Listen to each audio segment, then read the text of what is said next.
Hey guys, welcome to WritersBlockBrewing.com. It's me, Matthew, and this is episode 12 of my beer story. I'm down in Brazil, the state of Santa Catarina, the town of Joinville, at my in-laws' house, who have just constructed a beautiful home brewery and invested in a 60-liter capacity brewing system, which is electronic, automatic. We're going to get into that soon.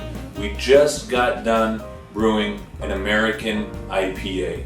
Now, this is the same recipe more or less that I brewed for my Harvest IPA, which you can see in episode 10 of my beer story. Click the link below.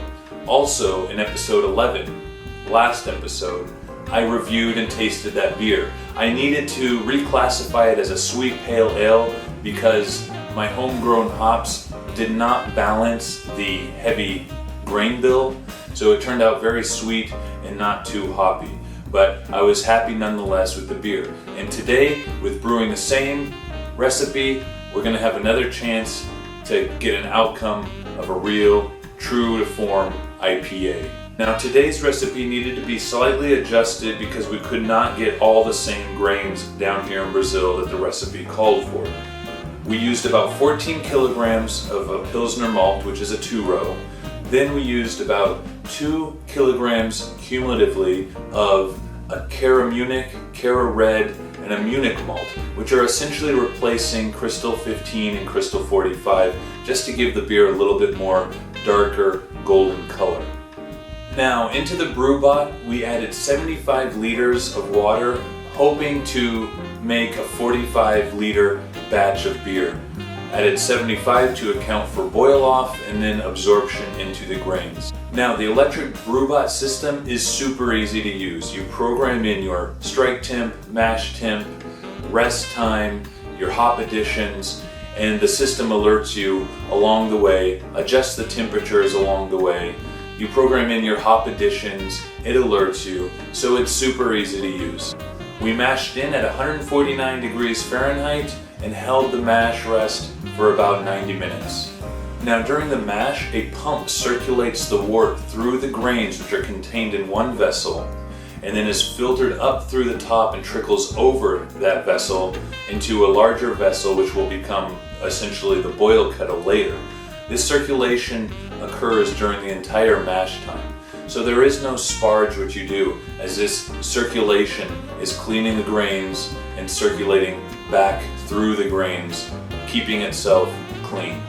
After the mash, because there is no sparge, an electric lift carries the vessel which contains the spent grains up out of what then becomes the boil kettle, leaving behind the clean wort, which is ready to be boiled and for its hop additions. The hops that we added were 60 grams of Magnum at the beginning of the boil, 60 grams of Centennial with 10 minutes left in the boil, and 5 minutes left in the boil we added 60 grams of Cascade, and at flame out we added 60 grams of Amarillo. We used a standard counterflow chiller that was in an ice bath to cool the wort down. We then pitched the American ale yeast and began fermenting at 68 degrees Fahrenheit. It was an awesome brew day. Everything went smooth. It was very interesting to brew with my in-laws, to see how the electrical brewing system worked. Very excited about this American IPA. I'll be reviewing that in the next episode of my beer story, number 13. Also, guys, I've written an article about the exploding craft beer industry in the state of Santa Catarina in the south of Brazil. It's a state that has a history of craft brewing, but more traditional German styles, as it was colonized mainly by Germans. But now, more experimentation, more breweries are popping up. It's a very exciting time for craft beer down here in Brazil, just as it is anywhere in the world. So that link is down in the description. Please comment on my video. Let me know what you think about beers in Brazil. If you visited Brazil, I'd be happy to start a discussion about that.